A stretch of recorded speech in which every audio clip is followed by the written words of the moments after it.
नमस्कार, मैं राजू और नो पॉलिटिक्स में आपका एक बार फिर से स्वागत है। पिछले दिनों हमारे देश के गृह मंत्री मोटा भाई अमित शाह जी जम्मू कश्मीर के दौरे पर थे। 3 दिनों तक उनका दौरा था।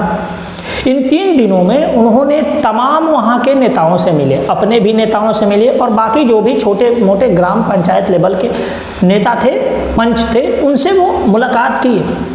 गुज्जरों से मिले, बकरवालों से मिले जो कि मुस्लिम कम्युनिटी है वहाँ के। उनसे मिलने के बाद उनको रिजर्वेशन का भी व्यवस्था किया, खुले मंच से ऐलान किया।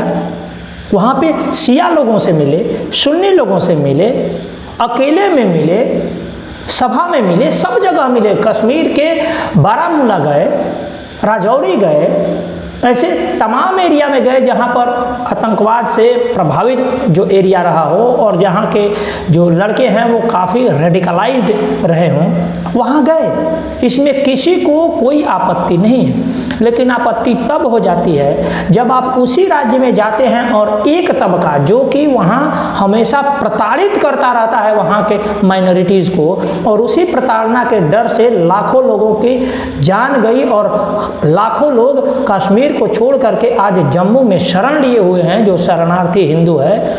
उन कैंपों में किसी को भी जाने की जरूरत नहीं महसूस हुई। अमित शाह जी ने भी यह नहीं सोचा कि जब इतने लोगों से मिल ही रहा हूं तो एक बार उन प्रताड़ित हिंदुओं से भी जानकर मिलकर थोड़ी सांत्वना उनको दे दिया जाए कि देश उनके साथ है। क्या यह मैसेज देना गृह मंत्री के लिए ज़रूरी नहीं था कि जब वहाँ पे जा रहे हैं, सभी लोगों से मिल रहे हैं, 3 दिनों का दौरा हो किसी एक राज्य में किसी गृह मंत्री का और इतने सारे मीटिंग्स हो, तो उसमें एक मीटिंग कश्मीरी पंडितों के लिए, कश्मीरी हिंदुओं के लिए रख लेते तो कौन सी बड़ी बात हो जाती।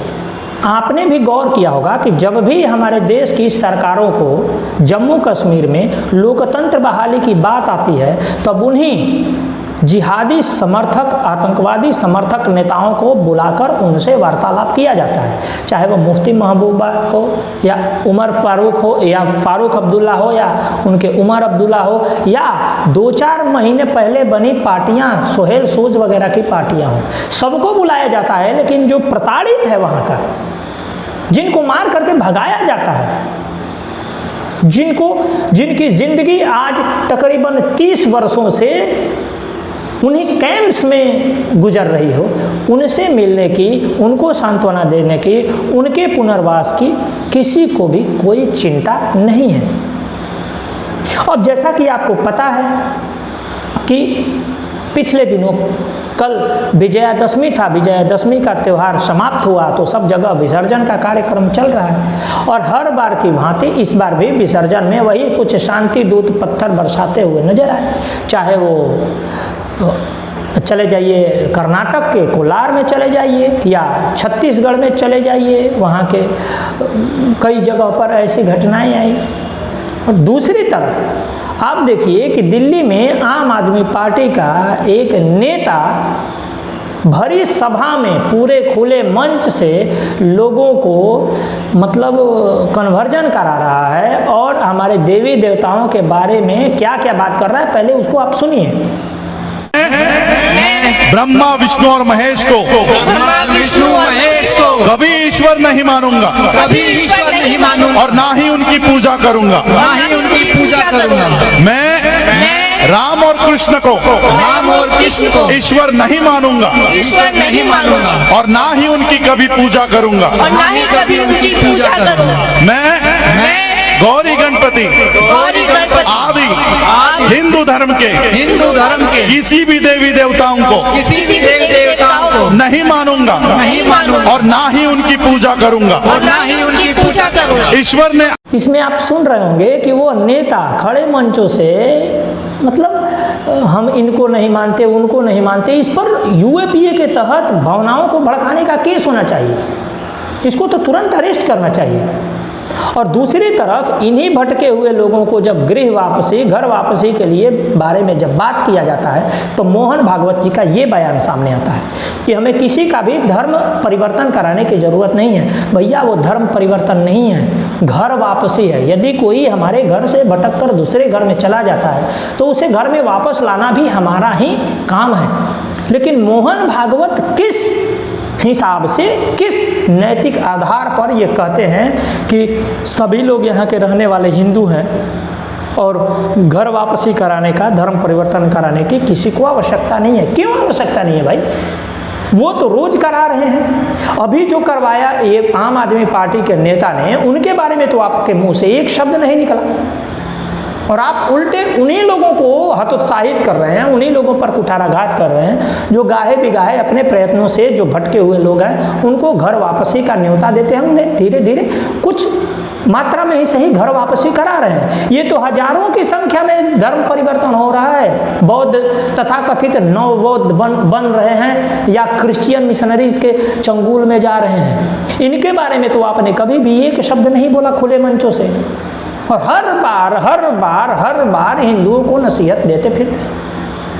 आपने अभी इनका एक और बयान पर ध्यान दिया होगा कि इन्होंने कन्हैया लाल की हत्या पर विजयदशमी के दिन बोलते हुए मोहन भागवत ने ये कहा कि यदि कोई एक व्यक्ति किसी की हत्या करता है तो वह पूरे कम्युनिटी पर लागू नहीं होता, पूरा कम्युनिटी ही दोषी नहीं होता।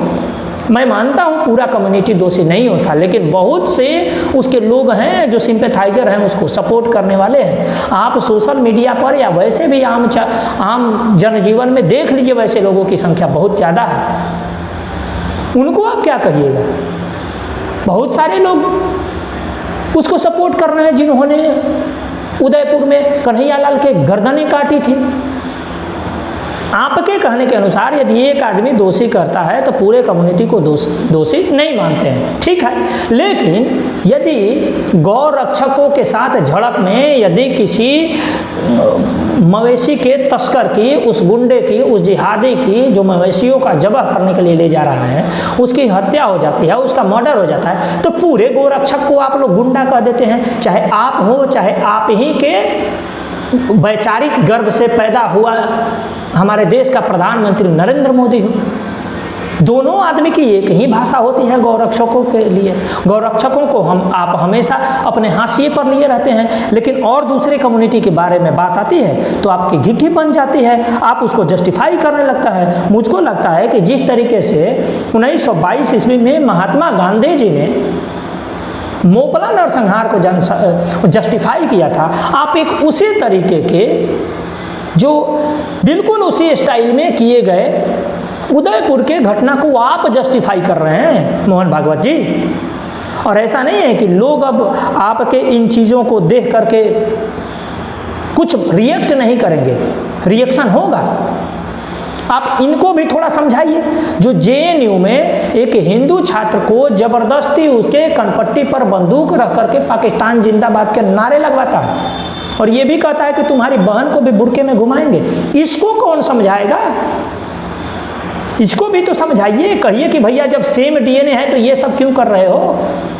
आप तो डीएनए एक्सपर्ट बने घूमते हैं, लोगों को डीएनए के बारे में बताते चलते हैं कि हाँ भाई सबका डीएनए एक है, इस देश में रहने वाले सभी लोग हिंदू है। ये कैसे हिंदू है जो पाकिस्तान जिंदाबाद के नारे लगाते हैं और दूसरे लोगों को भी कहते हैं कि तुम्हारी बहनों को भी हम लोग बुर्का में घुमाएंगे? इनके बारे में कुछ बोलिए। और मुझको लगता है कि इस सब के मूल में केवल और केवल एक ही कारण हमको दिखता है, और वो है हीन भावना से ग्रसित व्यक्ति। जो मनुष्य गुलामी के जंजीरों में इतने साल रहा हो, उसमें एक हीन भावना आ जाती है। जो यहाँ की तथाकथित माइनॉरिटी कम्युनिटी है, वो दिन भर चिल्लाते रहते हैं कि माइनॉरिटीज़ का यहाँ अधिकार नहीं है, माइनॉरिटीज़ का अधिकार नहीं है। उन्हें यहाँ रहने का क्या अधिकार था भाई? जब 1947 में उन्हीं लोगों के वोट से अली जिन्ना और उसके टीम ने पाकिस्तान जैसे एक बहुत बड़े क्षेत्र को भारत से अलग कर लिया, आप वहीं पे चले जाते जब यहाँ अधिकार नहीं है। यहाँ गर्दनें काटने का आपको अधिकार है, और उसी को जस्टिफाई करते हैं हमारे देश के तथाकथित हिंदुवादी संगठन के बड़े बड़े पदाधिकारीगण। लेकिन महत्वपूर्ण बात यह है कि अब लोग इनके वक्तव्यों को ट्रैक कर रहे हैं, और न केवल ट्रैक कर रहे हैं, इनको उन्हीं की भाषा में उन्हीं के हैंडल से जवाब भी दे रहे हैं। और ये एक अच्छा संकेत है कि हिंदू बहुत ज़्यादा दिनों तक इन चीज़ों को झेलेगा नहीं। किसी दिन ऐसा ना हो कि मंच से ही कोई खड़ा होकर के मोहन भागवत से कुछ सवाल पूछ दे, तो हो सके कि वो बंगले झांकने लगे जवाब देने के लिए। बाकी ये जितने भी सारे मुद्दे हैं, उन मुद्दों के बारे में आपके क्या विचार है वो हमें कमेंट बॉक्स में आप लिख सकते हैं। आपका बहुत बहुत आभार। नमस्कार।